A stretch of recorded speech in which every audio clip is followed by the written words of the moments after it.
I would request everyone to keep our presence in our Lord Jesus Christ as we pray. Let us pray.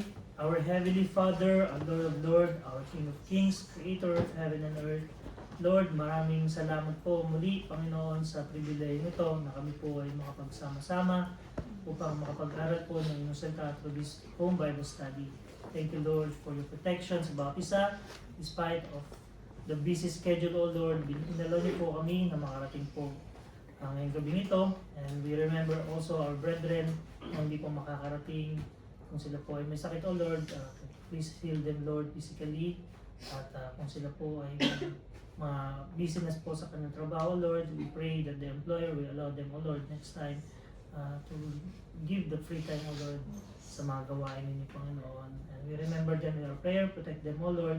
And as we study thy word tonight, O Lord, may you search our heart, may you forgive us, O Lord, for our sins, sa mga nagsasabi na iisip at mga nagagawa, O Lord, na hindi ka lugod-lugod sa inyo. Patawaran niyo po kami at tulungan niyo kami, Panginoon, na maunawaan ang inyong mensahe sa aming bawat isa, Panginoon. At dasal ko po, Panginoon, na salita niyo lang po ang sambit ko, Panginoon, ngayong gabi nito at ma-share ko po ang inyong mensahe na naaayon sa inyong kagustuhan at hindi po sa aking mga sariling katalinuhan at opinion, Panginoon. Lord, I pray, O Lord, give us, Lord, the wisdom and understanding, O Lord, as we study your word, and may your truth be magnified, Panginoon, at makita nga po namin, Panginoon, ang nais niyong iparating through this message about isa sa amin. And we thank you, Lord, for the presence of Abela family. It's really a blessing to see them again as a family, and we pray, O Lord, na patuloy silang protectionan as they do their ministry, O Lord, sa place na tinawag niyo po sa kanila. And we pray, O Lord, na one day, Panginoon, ay makasama po namin sila at magkasama-sama din po muli sila as a family, O Lord. We continue to protect them, bless them, and provide them, O Lord, that they need spiritually and physically, Panginoon. Also, we remember our pastor, O Lord, and his family in the Philippines. O Lord, we continue to protect them, provide their needs as they do the ministry at ang kanilang dasal, O Lord, na makuha din po, Panginoon, ang kanilang desire na kanilang pagpunta, Panginoon, doon through the life of Andel, Panginoon. And we pray, O Lord, na makasama po muli namin sila safe, O Lord, dito sa Dubai, and we are missing them a lot, Panginoon. And also, Lord, we remember in our prayer, O Lord, si Sister Marlit na hindi po namin kasama ngayon. Siya po ay mayroong dinadaing sa kanyang tenga, Panginoon. May heal her, O Lord. May give her, Lord, the strength that she need. At gumaling na po siya completely, O Lord, sa kanyang nararamdaman, O Lord. And tonight, Panginoon, binibigay po namin sa inyo ang mataas na papuri at kailan po mag-magnify.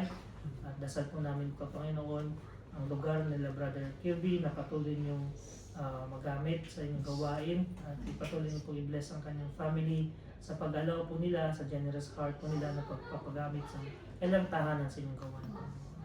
Ganun din po, Panginoon, sa iba't ibang lugar, ang Bible Study Home Point, Panginoon, na inyong ginagamit sa Sharjah, sa Al-Nada, sa Cross Al-Qaeda, even sa Abu Dhabi, Panginoon. Maraming salamat po muli at sa inyo lang po ang mataas papuri. All of this we pray in the name of our Lord Jesus Christ. Amen. So magandang gabi po lahat.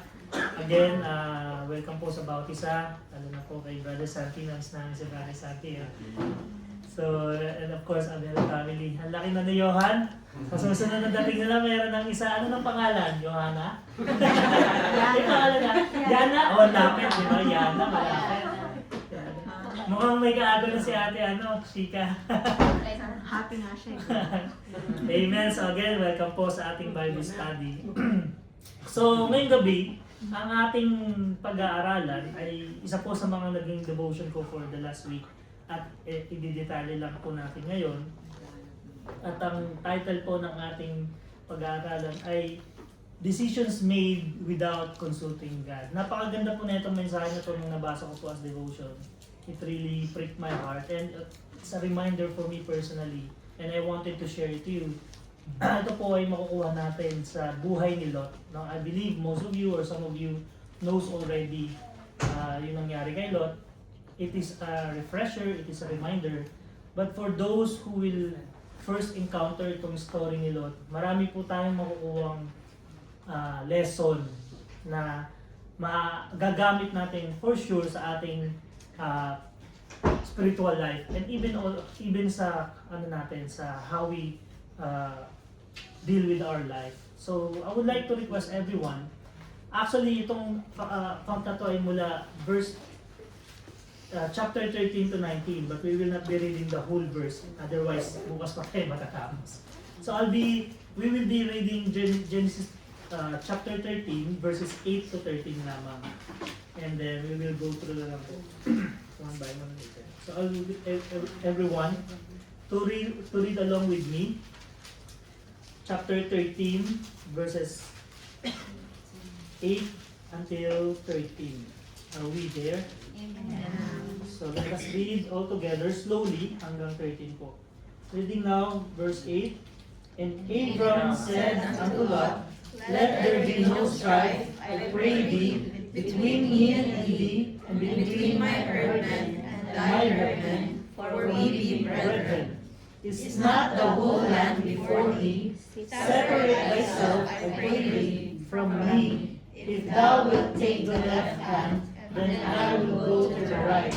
Or if thou depart to the right hand, then I will go to the left.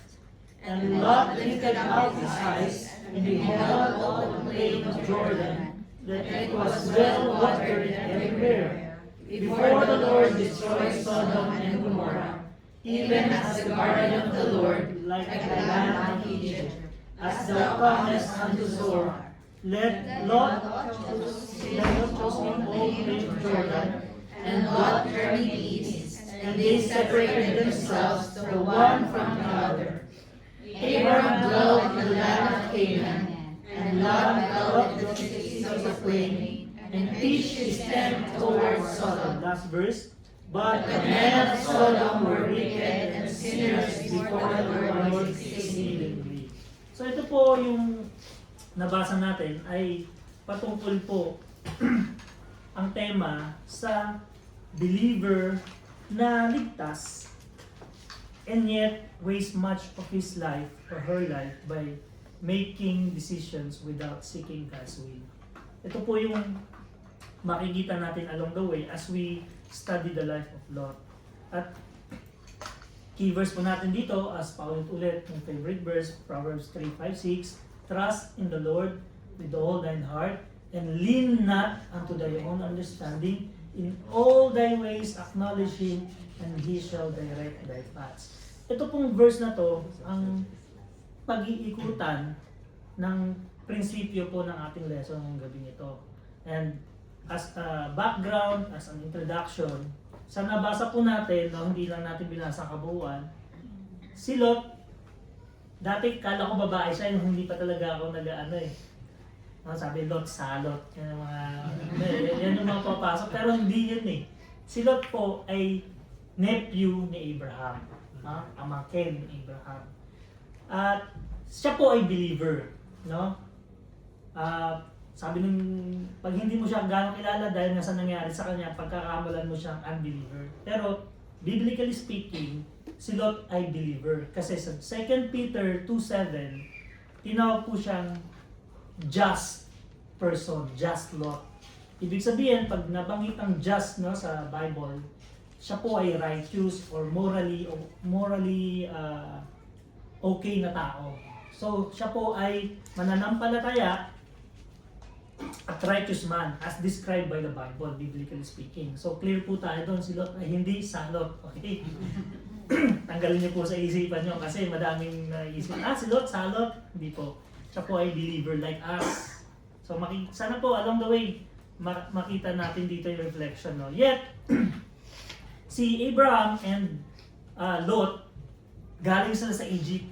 Sila ay wealthy person, mayaman, no? Sila, kumbaga, siya ay may sarili silang herdsman, kumbaga may mga sarili silang tauhan, kumbaga sa business may sarili silang employee.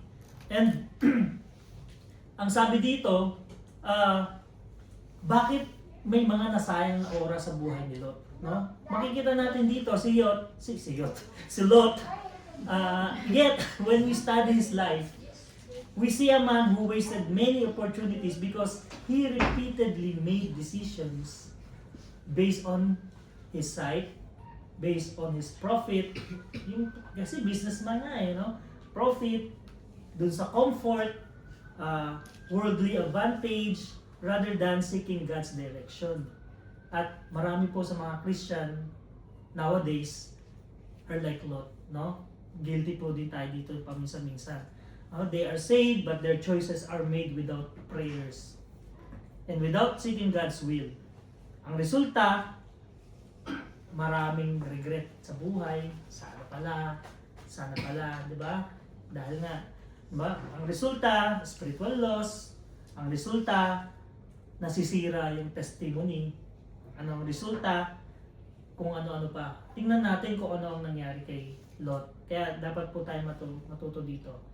Sa buhay ni Lot, makikita natin na pinili niya yung kanyang nakita. No? Lot chose by sight instead of by faith. Kaya ang kata natin kanina, we have to live by faith. Living by faith. Sa scripture na basa natin yan kanina, Lot lifted up his eyes and beheld all the plain of Jordan, that it was well watered everywhere.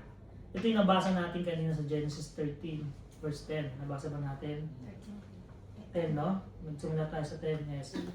Tapos, sa 11, ang sabi doon, then Lot chose him all the plain of Jordan. Tignan natin yung konteksto na ito, no? As mentioned earlier, sila po ay galing sa Egypt, at nung pagbalik po nila sa Canaan,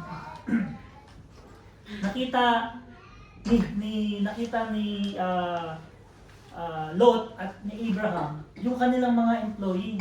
Sa sobrang dami ng kanilang cattle, sa sobrang dami ng kanilang tao, doon sa lupa kung nasaan sila, ay nag-away-away na.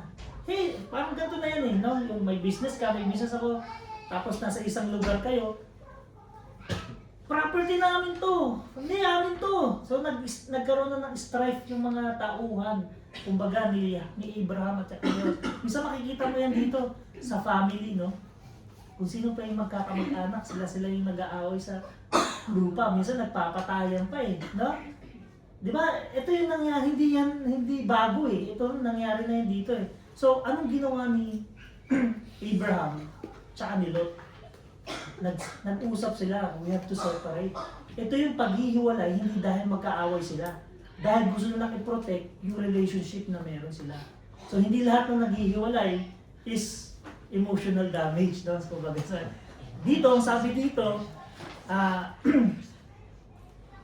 ang sabi dito, diba, sa Genesis, pag binasa natin yung 13:5-7, as a result, strife arose between the herdman of Abraham and the herdman of Lot, no?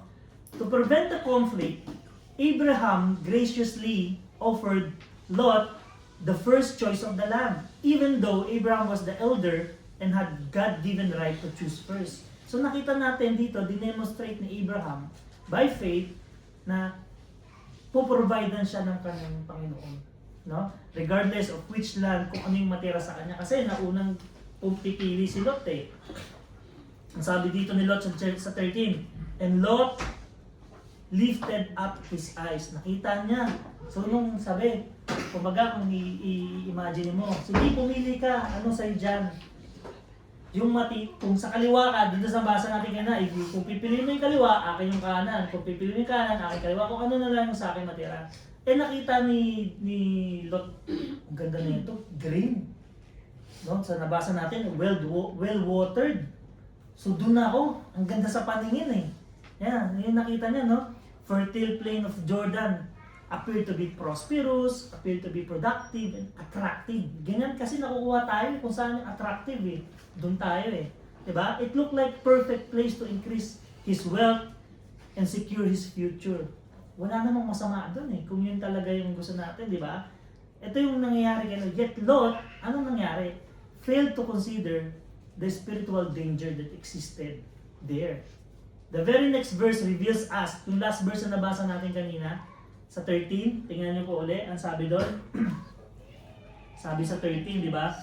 But the men of Sodom were wicked and sinners before the Lord exceedingly. Ito po yung hindi nakita, ito yung hindi pinansin ni Lot. Nakita niya na napakaganda ng lugar na to, attractive tong place na to, dito ako pupunta.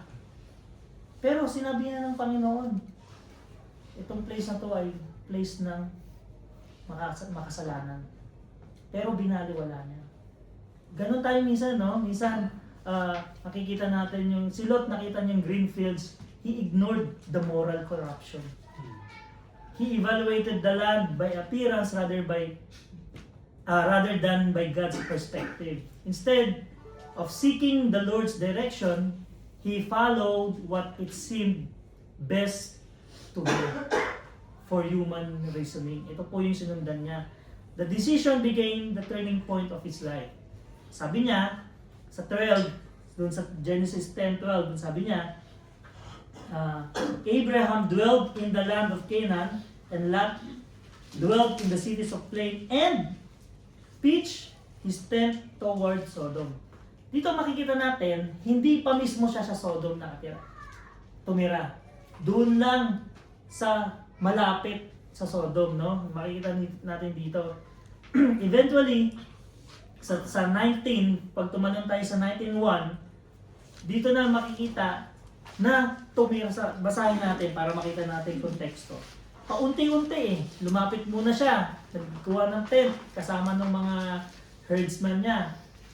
Wala pa doon talaga sa sinner's place. Pero sa 19, anong sabi doon? Pakibasa ko sa 19 verse 1. Genesis chapter 19 verse 1. Asan na siya nakaupo doon? Genesis chapter 19. Yeah, verse 1. And there came two angels to Sodom and Egypt. And Lot sat in the gate of Sodom. Yan, kahit hanggang doon na lang. So dito, sinasabi na si Lot ay doon na nakatira mismo sa Sodom. Nung dati, nung baguhan pa lang, malayo pa lang siya. Wala naman ako doon sa kasalanan Alam ko yung ginagawa ko. Pero, as you go forward, going to the near place of, sinners, naging parte na siya doon sa lugar. So ito po yung kailangan natin makitang konteksto. What began as a seemingly harmless business decision gradually drew him deeper into a wicked environment that would cost him his testimony, his family, and much more of his influence. And on the other hand, ang contrast naman nito, si Abraham remained where God led him and received God's promises and blessings na nabasa natin sa Genesis 13, 14 to 18. Ay, hindi pa pala, basahin natin. Sabayan niyo po ako. Genesis 13, chapter 13, 14 to 18. And the Lord said unto Abraham, after that Lot was separated from him, lift up now thine eyes and look from the place where thou art northward and southward, and eastward and westward. For all the land which thou seest to thee will I give it, and to thy seed forever. And I will make thy seed as the dust of the earth, so that if a man can number the dust of the earth, then shall thy seed also be numbered. Arise, walk to the land in the length of it, and in the breadth of it, for I will give it unto thee. And Cain dwelt in the plain of Mamre, which is in Hebron, and built their altar unto the Lord. Nakita niyo po, ito yung laging paulit-ulit nire-remind sa atin ni Pastor Anthony, lalo na nung bago tayo.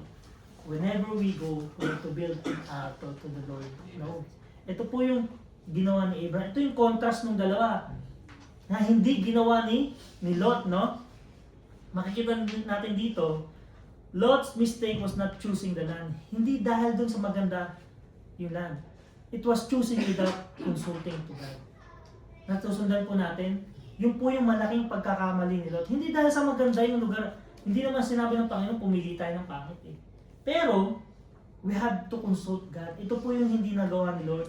He walked by sight instead of by faith. Diba? Sabi sa Corinthians 5:17, we have to walk by faith, not by sight. Many believers make the same error today. when they choose careers, relationships, business opportunities, homes, or ministry based only on financial gain. Convenience or outward appearance without seeking God's will through prayer and His Word. Sometimes what looks best to the eye is not always best for the soul. I repeat. Sometimes what looks best to the eye is not always best for the soul. Kaya nga po, a decision that promises immediate success may lead to long-term spiritual loss. So dito nakita natin, nakita ni Lot yung place, na ba? Ang sabi, and Lot sa verse 10, Lot lifted up his eyes. So, ano yung sumunod? Nung nakita niya yung place, di ba? And that points up to our point number 2. Lot moved closer to the world. Ito po yung downfall. Remember, ang downfall po ng Kristiyano, hindi po yan nangyari in single day. His spiritual declinement was gradual. After choosing the well-watered plain of Jordan, he began a series of compromises that slowly drew him away from God's influence and closer to the sinful culture of Sodom. Remember, ang way niya, wala naman pa ako dun sa Sodom, dun sa sinful way. Dito ako. Pero, compromise na yan kasi bakit ka lumapit diba? The Bible reveals a clear progression in Lot's life. He looked towards Sodom. Kanina. And Lot lifted up his eyes and beheld all the plain. Lot's attention was captured by the world offer. Doon siya na biktima. Nakakita siya ng opportunity, nakakita siya ng prosperity, comfort, but failed to consider the spiritual dangers. Kahit na may warning na may mga sinners doon, his eyes were fixed on the earthly advantage rather than God's will. Ano pa? He pitched his tent towards Sodom na nabanggit po kanina uli. Sabi diyan sa Genesis 13:11 to 12, and they separated themselves from one another. Abraham dwelled in the land of Canaan, and Lot dwelled in the cities of plain and pitched his tent towards Sodom. Ano po nakita natin dito? Lot did not immediately move to Sodom, as I mentioned again and again. He simply moved closer to it. His tent faced the city. Though he was not yet living among the wicked people, he was positioning himself where its influence could gradually affect him and his family. So dito po nakikita natin ang fall ng tao is hindi naman yan paunti-unti. Ganun po tayo inaakit ng kalaban. Many believers make the same mistake. They do not intend to embrace the world. Wala namang may gusto niyan But they move closer to it through compromise, through entertainment, through friendships, ambitions, or priority. What once seemed distant becomes familiar. Di ba minsan, di naman ako inom, sila lang, mga kaibigan ko lang. Ando doon ka lang. Napasarap na ikwentuhan, minsan. Guilty rin ako dyan. Dati, yung mga bago-bagong Christian pa ako, pagdating ko sa Pilipinas, napatagay ako. Pero natuto na ako doon, di ba? Mali. So again, dumadaan tayo sa ganung sa ganung klaseng senaryo ng buhay natin Ano pa sa pagpili ng mamahalin natin o sa mga teens, 'di ba? Kasi hindi dahil love mo kahit na unbeliever, basta alam ko mawi-witnessan ko siya. Ikaw na witnessan ng mundo. 'Di ba? Kasi nasabihan ka na na-warningan ka na Dahil nga sa love ang pinairal mo, regret ngayon. What once seems distant becomes familiar. Ano pa nangyari kay Lot? He lived in Sodom and became part of its system. Sabi sa Genesis 19:1, nabasa natin kanina, he sat in Sodom.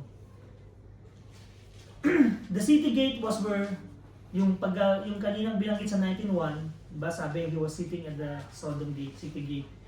Ando doon po nakaupo yung mga leaders ng Sodom, yung mga judges, ando doon yung mga influential men, ng Sodom na nagkakandak ng business and governed civic affairs. So, the fact na ando doon po si Lot, yun na po ang ginagawa niya. Kaparte na siya ng system ng Sodom. By the time yung Genesis 19 binasa po natin, wala na po si Sodom sa labas, nasa loob na po. Integrated na siya sa society ng Sodom. Although, the Bible again calls him righteous, 2 Peter 27-8, yung testimony niya, sira na. Imagine mo, you claim to be a follower of Christ, and then they saw you being part of those wicked people. Ano na lang yung testimony na, di ba? Kahit na sabihin mo, kahit na ano pang post mo sa mga walls mo ng Bible verse, pero kung kitang-kita naman sa'yo, na parte ka ng mga wicked people, maniniwala ba sa'yo? Tingnan natin kung anong nangyari kay Lot. Lesson dito, compromise rarely begins with major sinful decision. It is usually starting with small step toward the world. What we can tolerate today can become what controls us tomorrow. Ito po yung isa sa mga dapat nating makita. Lot looked toward Sodom and then moved to inside Sodom, then lived inside Sodom, and finally became part of Sodom leadership. So palit ng step until it lead to spiritual loss. Again, hindi po losing salvation ang usapan dito. Si Lot po ay saved. Pero ang dami niyang na-miss, na-waste na opportunity. Kaya po yun yung title natin. A believer may live in the world, but the world should never live in the believer. Ito po yung dapat natin mauntahan. So, ang important truth, no believer suddenly falls. Wala po yung biglang mayroon niyang nararanasan pa unti-unti. Minsan, Sunday, Bible study, hindi na attend. Sa susunod niyang palagi na yan. Kasi nandoon na nakuha na ng world. Compromise happens one step at a time. Minsan, unang tingin, iiwas ka, pero doon yan sa tingin nagsisimula eh. Kung ano man yung attraction ng mundo eh, no? Then we linger and then we live there. So as Lot moves closer to the world, ano po yung sunod na nangyari kay Lot? That points out to point number 3. Nabanggit na po kanina. Lot lost his testimony. So pag tayo po lumapit na po sa kamunduhan, sira na po ang ating testimony. Ganyan-ganyan din po ang nangyari kay Lot. When judgment came, Lot warned his family. Makikita po natin mamaya sa konteksto, kasi yun nga, may dumating na 2 angels sa 19, no? Hindi na po natin babasahin lahat. Siguro naalala niyo yung kwento. I-refresh ko na lang po kayo. So dito po sa verse 19, ang kwento po dito, yung nabasa kanina ni Brother Eli, diba may dumating ng 2 angel. And there came 2 angels to Sodom at even means evening, and Lot sat in the gate of Sodom, and Lot seeing them rose up with them, up to meet them, and he bowed himself with his face toward the ground, and he said, Behold, now my lords, turn in, I pray you, into your servant's house, and tarry all night, and wash your feet, and ye shall rise up early, and go on your ways. And they said, Nay, but we will abide in the safe night. And he pressed upon them greatly, and they turned into him, and entered into the house, and made them a feast, and did bake unleavened bread, and they did eat. So dito makikita natin, may 2 angels na dumating sa ano. Ngayon itong angels na to, hindi po sila, walang sinabi kung may pakpak eh. Pero sinabi angel, at na-acknowledge at nakita ni Lot yun. So ang sabi nga, nagpatira pa siya eh. Tapos, inalok niya na kumain sa loob ng kanyang bahay. Ang sabi ng angels, hindi, ayaw namin, dito na kami sa street mag-ano. Anong balak ng angel doon? Kasi nga, alam nila yung Sodom, yung Gomorrah na yun is for wicked people. Meron silang intensyon na makita. And doon sa pagtanggi niya na hindi ayaw kong kumain sa loob ng bahay nyo, dito na lang kami sa sa labas ng street, sabi. Umulit ng invite si Lot, pinipilit ko kayo, pumasok kayo, kumain tayo. So, kaya ang sabi doon sa last na nabasa natin, nag-feast sila sa loob, nag-dinner sila sa loob ng bahay nila, ng unleavened bread na prepare niya, no? And then what happened there? Sa 5. Ang sabi dito, sa 4, but before they lay down, no, bago sila matulog, sabi dito, the men of the city, even the men of Sodom, compassed. So, ko na lang kasi mahaba eh. Kikwento ko na lang ng layman para maintindihan din natin. Parang storytelling. So, yung mga tao, isipin yung mob ng Sodom, dumating doon sa bahay ni Lot. Sabi, asan yung dalawang taong dumating dito? Sabi dito, hinahanap. Tapos si Lot, gusto niya, alam niya kasi may gagawing masama itong mga taong to dun sa dalawang tao. Gusto namin, sabi ko, ang term pang ginamit, we want to know them. Yung know, pagka inaral po natin ibig sabihin ng know sa biblical meaning is rape. Okay? Rape. May gusto silang gawing masama dun sa lalaki. Lalaki yun. Di ba alam niyo yung buhay sa Sodom and Gomorrah? Homosexuality, kung ano-anong kalaswaan. So yun yung gustong gawin nila. Ang sabi dito, and they called unto Lot and said unto him, where are the men, sa 5, which came unto thee in this night? So, ang tao yung nakita nila. Okay? Si Lot, ang nakita niya, angel. Pero ang sabi, ang description ng mga tao sa Sodom is, asan yung dalawang tao, no? Where are the men which came into this night? Bring them out, that we may know them. Itong know them, pagkaintindi natin sa Tagalog, is para makilala namin sila. Pero pag inaral po natin ito ng malalim, is yung term na know is to do something bad, no? And Lot went out the door. So, katas did the layman, nakiusap ang masaklap dito kay Lot. Nakiusap siya, kasi nga alam niyang may gagawing kasama, inoffer niya yung dalawang anak niya. Dalawang babae. Wala pa daw, dalaga pa ang mga anak kong babae. Sabi, dalaga pa, wala pang nakikilang babae. Sila na lang, gawin niyo kung anong gusto niyong gawin sa kanila. Saklap, di ba? Huwag niyo lang galawin tong dalawa.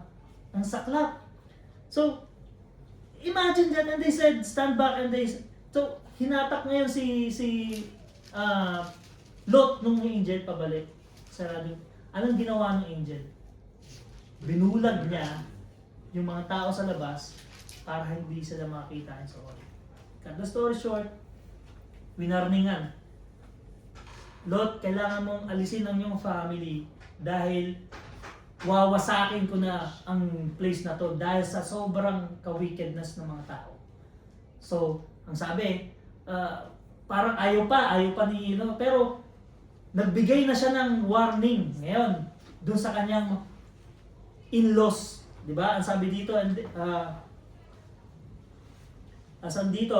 but the men poured forth and pulled out the door and blah, they smote him, and the men said unto the Lord, house, ito, sa 12, and the men said unto Lot, hast thou here any besides son-in-law and thy sons and thy daughters, and whatsoever the house and the city, bring them out of this place. Ito yung sinasabi na nung angel. 4, sa 13, for we will destroy this place because the cry of them has waxen great before the face of the Lord, and the Lord hath sent us to destroy it. Bakit sila pinadala? Para i-destroy yung Sodom. Sabi dyan, and Lot went out and spake unto his sons-in-law. Ito na. Kaya dito lalabas, sira na yung testimony ni Lot. Hindi na naniwala sa kanya yung sons-in-law niya. Ang sabi dito, which married his daughter and said, up, get out, get you out of this place, for the Lord will destroy the city. Ano sabi? But he seemed as one that mocked unto his sons. Hindi siya pinaniwalaan. Sira na ang testimony niya. Ito po yung nangyari kay Lot. Kaya minsan, bakit tayo nag-witness? Bakit ako nag-witness? Or bakit wala akong nadadala? Siguro dahil sira ng testimony ko. Kasi, kung ano yung nakikita nila, baka hindi na sila naniniwala sa sinasabi ko. Di ba? Minsan ito yun eh. Parang si Lot, totoo yung concern niya eh. Sinasabi ng Panginoon, sinabi sa akin ng Panginoon, wawasakin ang itong lugar ito, umalis na, pero hindi siya pananiwalaan. Kasi sira na yung testimony. So dito makikita natin dito, they did not believe him. Because his life was contradicting his message. Kaya makikita natin dito, a compromised Christian loses influence. The greatest sermon, ay sabi nga, is your testimony. Kahit di ka magsalita, pero kung kitang-kita yung testimony sa buhay mo, marami tayong madadala. Kaya nga po, ang application dito, children often follow what parents practice more than what parents preach. I'll repeat. Children often follow what parents practice more than what parents preach. So sa mga parents, ito po yung reminder sa atin.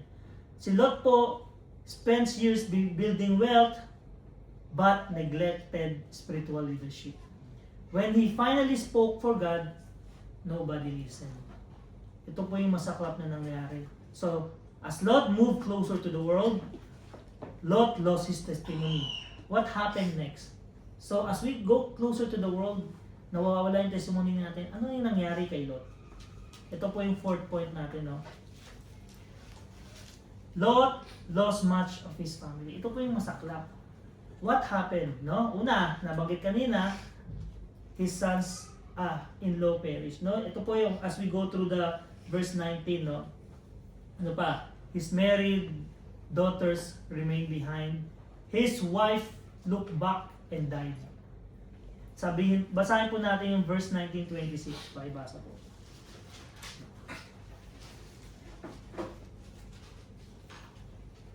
Verse 19:26. But his wife looked back from behind him and she became a pillar of salt. Amen. So, bakit siya naging pillar of salt? Kasi may warning dito bago sa 26. Then, sabi dito sa 20, then the Lord rained upon Sodom and Gomorrah brimstone and fire of the Lord out of heaven, and he overthrew those cities and all the plain and inhabitants of the city, and that which grew upon him. Sa ano pa pala yun? Except we can be 20 below. So 18. And Lot said unto them, Oh, so not so, my Lord. Behold now, thy servant hath found grace in thy sight, and thou hast magnified thy mercy, which thou hast shewed unto me in saving my life. And I cannot escape to the mountain, lest some evil take me and die. Behold now, the city is near to flee unto, and it is little one. O let me escape thither. Is it not a little one, and my soul shall live? 21. And he said unto him, See, I have accepted thee concerning this thing also, that I will not overthrow the city, for the which thou hast spoken, haste thee escape thither. For I cannot do anything till thou become thither. Therefore the name of the city was called Sor. 23. The sun was risen up, the earth when Lot entered into Sor. Then the Lord rained upon Sodom and Gomorrah brimstone fire, and the Lord of heaven, and he overthrew those cities and all the plain, and the inhabitants of the cities, and that which grew upon the ground. But his wife looked back behind him, and she became a pillar of salt. So as we go further pa pala dito, merong sinabi na never look back. But again, because of connection, because na indwelt na ng world, hindi napigilan ng wife ni Lot na wag mag-look back. And then he became 17, yun, sa 17. Yan, ito pala yan. And it came to pass when they had brought them forth abroad, that he said, Escape for thy life, yan, look not behind thee. Merong warning. Neither stay thou in all the plains, escape to the mountain, lest thou be consumed. Maliwanag, no? Sinabi, pero still, dahil nga sa hindi mabitaw-bitawan, no, na nakasanayan, sino may responsible doon? Yung asawa, eh. No? Dinala kasi, bakit mo dadalhin doon yung asawa mo? Sinabi ng wicked yung mga tao doon, eh. Kaya dito makikita dito, the choices of a husband and father affect the entire family. Lot chose Sodom, his family suffered the consequences. Kaya nga to, tayong mga parents, no, we have to ask, Is this decision helping my family grow closer to God? In any decision po ng parents, dapat ang unang tanong natin, ito bang gagawin ko ay malalapit ko at lalakas ba spiritual ang aking family or malalayo? Unang-unang tanong, ito yung gustong patanong sa atin. Pangalawa, is my home becoming more spiritual or more worldly?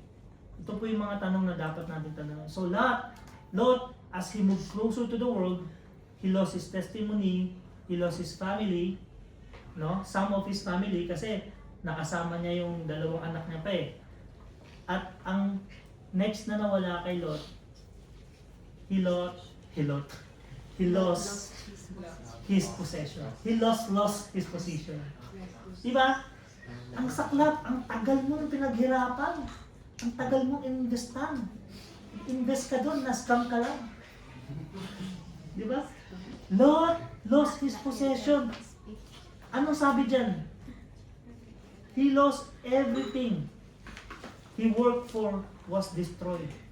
Kasi lahat na ng pinagtrabaho niya, business, kung ano man doon sa Sodom, walang natira nga sa Sodom and Gomorrah. Hanggang ngayon, I don't know how true it is. Hanggang ngayon nga daw, yung lupa na yun, walang mabuhay-buhay na plants eh.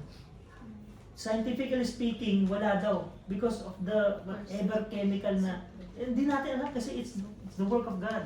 So again, nawala yung kanyang bahay, for sure may bahay sa doon, napakaganda. Nawala yung kanyang business, for sure may business sa doon. No?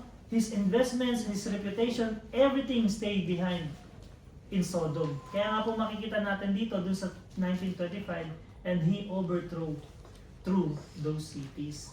Lot escaped with his life, but lost nearly everything else. Dalawa lang na iwan sa kanya yung anak niya. Lesson, many spend years building earthly success while neglecting eternal priorities.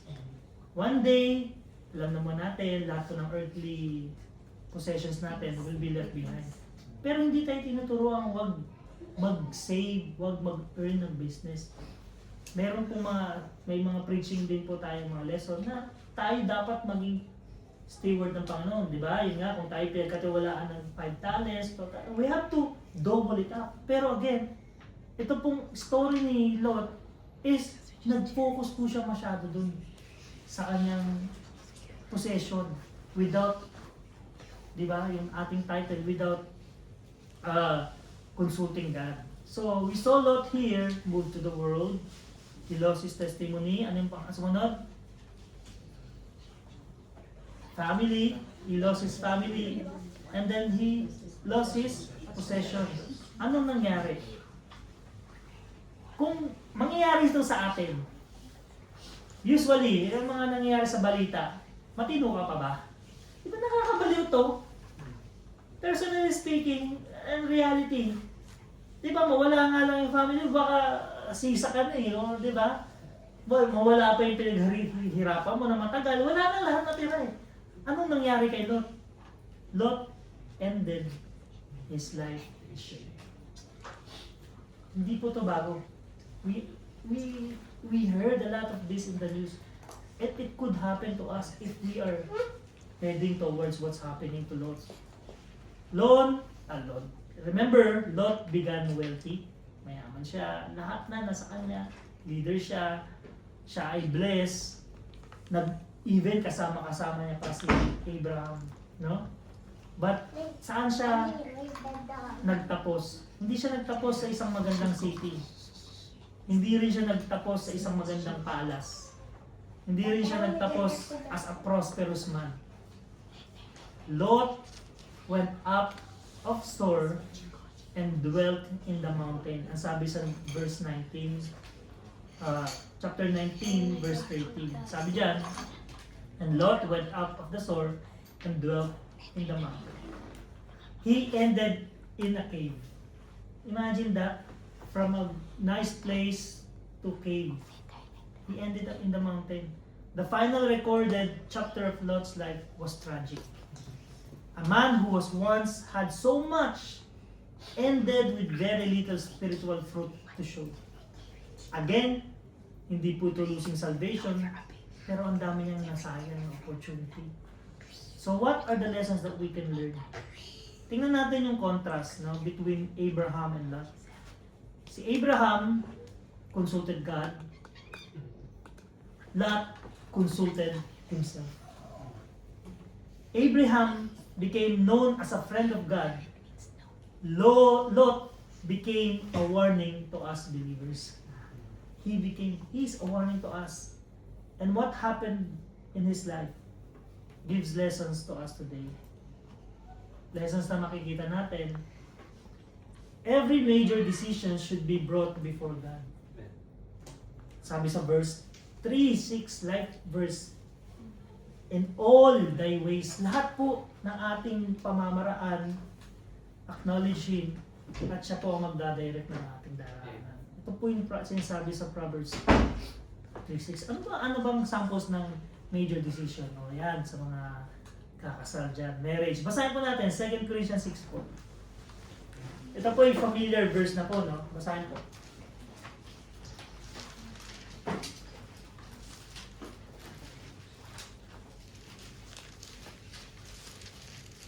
Second Corinthians 6:14. 2 Corinthians Yes, I want chapter to. 6 verse 14. Be not equally yoked together with unbelievers, for what fellowship hath righteousness with unrighteousness, and what communion hath light with darkness? Okay, how do you understand that, Anika? Pass. How did you understand? How about, how did you understand? Not just for your own understanding, since you read it. Be not unequally yoked together with unbelievers, or that what fellowship hath righteousness with unrighteousness, and what communion hath light with darkness. So, ibig sabihin, for short, no, kung tayo ay magmamahal, maghahanap ng partner sa buhay, no, you have to find like her that. Ay, no, joke. Don't. It's bad. It's bad. Find a believer. Find someone who has God in their life. No, hindi tayo titingin sa dahil pogi lang, hindi tayo titingin dahil sa maganda lang, hindi tayo titingin dahil sa may pera lang. Dapat tumingin tayo kung may Diyos ba yun. Are you listening, girls? Yes. Wag puro pogi lang. Pero kung pogi na na believer, jackpot na kayo nun, di ba? Blessing na blessing yun.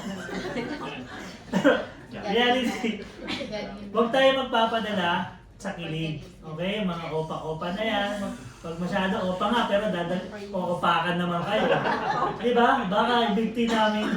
Di ba? Nako. Inalagaan namin kayo mula baby, tas opakan na kayo. So, again, it's a warning to us. Kaya nga, even sa, lalo na sa adult na, no? Kung hindi na adult, sa mga late, hindi naman late, doon sa mga gusto pang mag-ano, baka naman may believer dyan, huwag ka nang tumingin sa labas. Tingin sa labas, nandito naman sa loob, di ba? Baka, kailangan na ng konting kindat. Dami-dami dito, huwag na magano sa labas, no? Balik Christian. No, amen. Malay mo, kabibreak lang ng ano. Wala ko sinasabi.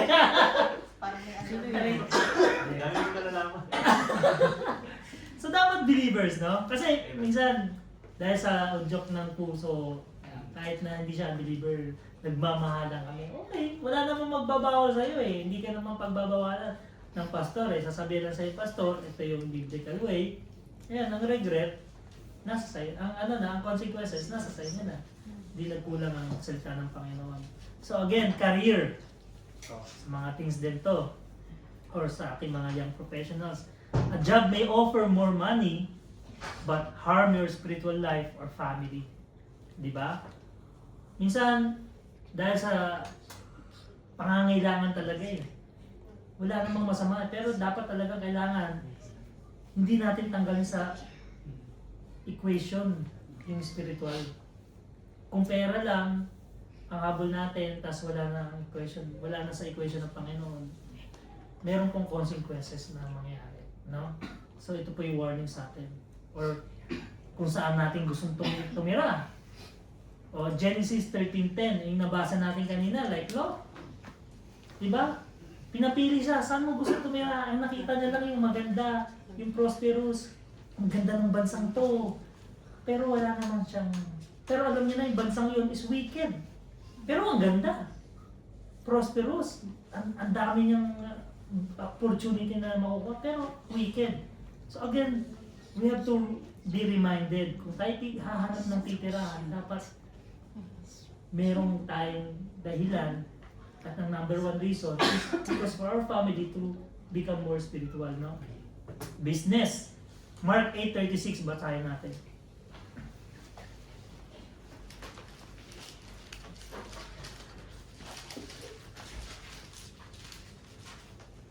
Ito, pakibasa. Mark 8:36. Mark 8:36. For what shall it profit a man if he shall gain the whole world and lose his own soul? Amen. Ito po yung verse talagang very rebuking, no? Ano nga ba namang mapapala mo kung lahat nasa iyo na, pero wala ka namang kaligtasan? Di po ba? So, itong business na to, no? Kung alam mo namang ghost project, ba't mo pa kukunin? Diba? Di, anak ka ng contractor. DPWH ka. Sikat ka sa church niyo, ang laki mo mag-tithes. Pero ghost project, hindi ba nakakayain sa Panginoon? I mean, example lang yun, pero ilagay natin sa ating sarili.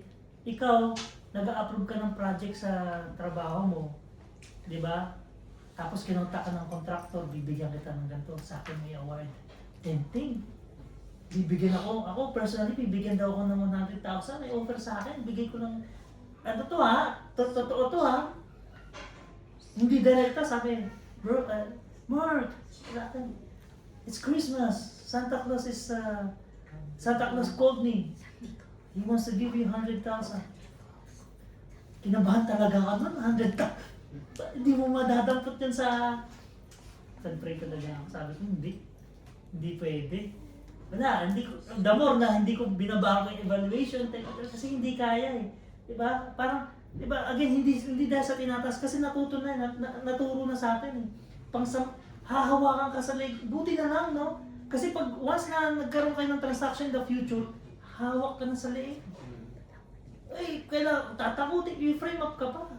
Hindi ba? Eh ngayon, pwede mo silang sigaw-sigawan pag may pag may mali sila, di mo alam kung magagalit ka o hindi kasi ipang-frame up na sa'yo eh. Yan po yung habang buhay na sasakal sa'yo dahil sa ginawa mong mali. Again, maliit na 100,000, barel lang yung kay brother kay brother Kirby. Ibig sabihin, yung 100,000 mo kukontrolin ka habang buhay. Di ba? Hindi, magre-repent naman ako kay Lord eh. Sige, nag-repent ka pero kaya ba ng konsensya mo dalhin yun? Di ba? Choosing friends. Yan. Basahin natin yung Proverbs. Oh, kids, choosing friends. How to decide a circle of friends. Proverbs 13:20. Ano yung tinuturo sa atin? I want our kids to read it. Proverbs 13:20. Proverbs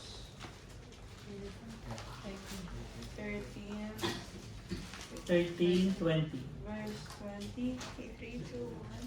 He that walketh with wise men shall be wise, but the companion of fools shall be destroyed. Amen. It's very clear, it's straightforward, no? So tayo, kung tayo pipili ng circle of friends, dapat hindi yung mga dadalhin tayo sa kamunduhan. Clear? Straightforward naman, no? Kung alam naman natin itong mga friends na to is sikat sa school, gusto nyong maging cool, magiging party kayo, pero kasama na kayo dun sa mga wicked na ginagawa nila. Diba? It's okay to be, casual friends, pero never be close to them, diba? Kasi hindi mo naman pwede, hindi tayo, kids, I would like to clarify, hindi tayo tinuturuan na magalit sa kanila, na isnabin sila, okay? Hindi yun yung way. But again, we have to separate from them, no? Kung nadadala na tayo sa kamunduhan. So you know that already kasi most of you accepted the Lord already. So again, you have to pray kung tama ba yung circle of friends na even sa ating mga adults, no? This is very applicable. Even sa ministry, no? Yung mga good opportunities, hindi dinadala rin yan sa Panginoon. No, hindi tayo accept lang ng ministry dahil sa bukso ng damdamin, dahil nabuyo, parang ako nabuyo sa choir. Diba? Hindi. Ang ministry, pinag-pray yan, Lord. Hindi talaga ako makabasa ng nota. Wala talaga ako. Sorry, Lord. Pinagdarasal kasi ang ministry, hindi yan dahil sa nabuyo lang. Diba? Hindi dahil sa kailangan mo lang magka-ministry. Pinagdarasal yan. At commitment niya sa Panginoon. At kaya nga, there's no turning back. Major purchases and debt. Yan. Lalo sa mag-asawa. Proverbs 22:7. Basahin natin. Hindi pwedeng isa lang ang nagdidesisyon dito. Lalo na sa mag-asawa. Uutang ka ng malaki. Diba? Tapos ikaw lang ang nakakaalam. Tapos pagbayaran na, isa lang yung magbabayad. Basahin natin to Proverbs 22:7. Sige po, anyone from adult. Verse 22, verse... No, chapter 22, verse 7, sorry. The rich rolleth over the poor, and the borrower is servant of the lender. Yan. Kaya nga po, pag tayo ay umutang, sabi dyan, the rich ruleth over the poor, and the borrower is a servant to the lender. Tayo po ay alipin. Kaya nga po, husband and wife, we have to pray kung tayo po ay dadaan sa mga major purchases, kung bibili tayo ng isang property, no? At saka utang tayo. Hindi yan isang decision lang, dapat yan kayong dalawa lagi. Kaya nga sa title, hindi naman, lalo na kung mag-asawa, hindi naman yan ilalagay lang sa pangalan ng isa eh. Diba? Laging conjugal yan eh.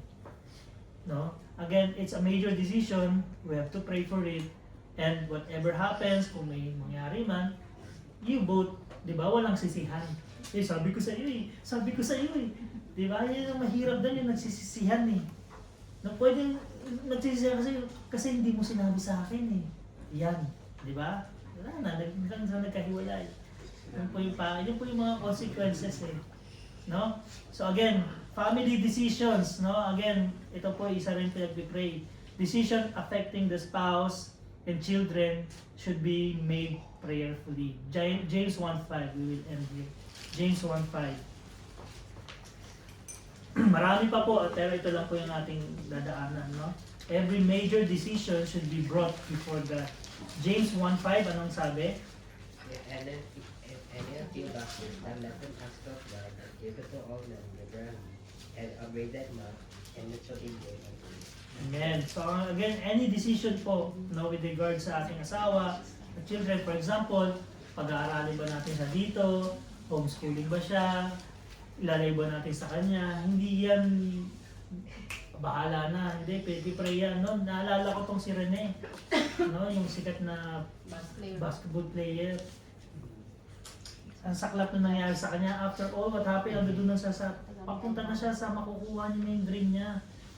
Top player sa high school, kinuha ng Ateneo, first day niya sa Manila, nag-training, hindi siya nagpaalam sa magulang niya kung anong gagawin. Nalunod, patay. Sira ang nanay, tatay, of course, nakita niya kung paano mag-read. Kaya dito nakita, padala ko pa ba si Anika mag-isa sa Pilipinas? Napapaisip ka eh. No? So, ibig sabihin, mahirap, no? Okay, pero hindi naman yung reason para, again, pinag-pray. Between you, kung binigyan ka ng wisdom ng Panginoon, okay lang, I'll protect your kid. Diba? Pero again, isa lang po ito sa mga major decisions na hindi pinagbawal ang bahala. No, again, hindi sinabi na kasalanan pag pinag-aral mo yung mag-isa. Hindi, walang ganon. Pero kung dapat pinag-pray. So again, and many more. Ano pa pong lesson makikita natin dito? What appears profitable may be spiritually dangerous, and this is very true. No? Ano pa? Small compromises leads to great losses. Nangyari. Diba? Yung mga pa konti-konti nating compromise, sooner or later, like just like what happened to Lot, great yung nawala sa kanya, no? Your decisions affect your family. So Lot, he decided everything to move there, to stay there, and it affected his family. 5, a saved person, what happened? A saved person can waste much of his life. This is a lesson for us. Lot was saved, but much of his life was spent pursuing temporary things instead of eternal things. So ito po yung dapat nating makita. Tayo nga'y ligtas, pero saan natin nagagamit yung buhay natin? Is it waste like Lot? Or it is being utilized as per what God has want us to do?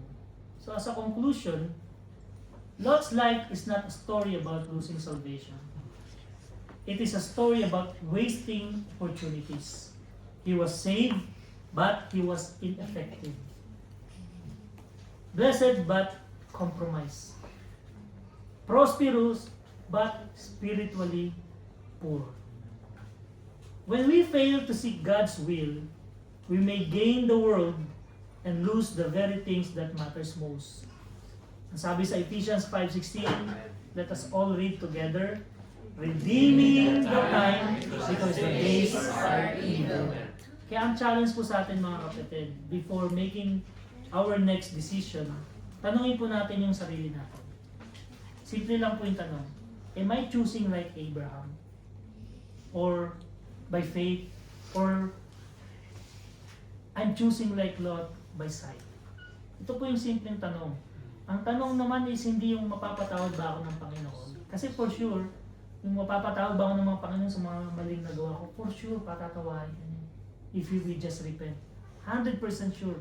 Pero ang tunay na tanong, how much heartache could be avoided if we sought His will before making them? Lot lived by sight and suffered loss. Abraham lived by faith and received God's blessing. I'll repeat. Lot lives by sight. But Abraham, what? Live by faith. So po, ito po yung natin dapat makita. Dahil si Abraham lived by faith, he receives God's blessings. The choice before us is the same today. Yun din po. Will we follow what looks good, or we will follow what God wants us to do? So a blessed evening everyone. I hope meron po tayong natutunan dito. I hope and I pray na ito po yung huwag natin pagsawalang baliwalain at makuha po natin yung lesson na gusto nung turo sa ating Panginoon. So kung meron po tayong clarification or katatungan, again, meron po ditong verse na sa 19, no?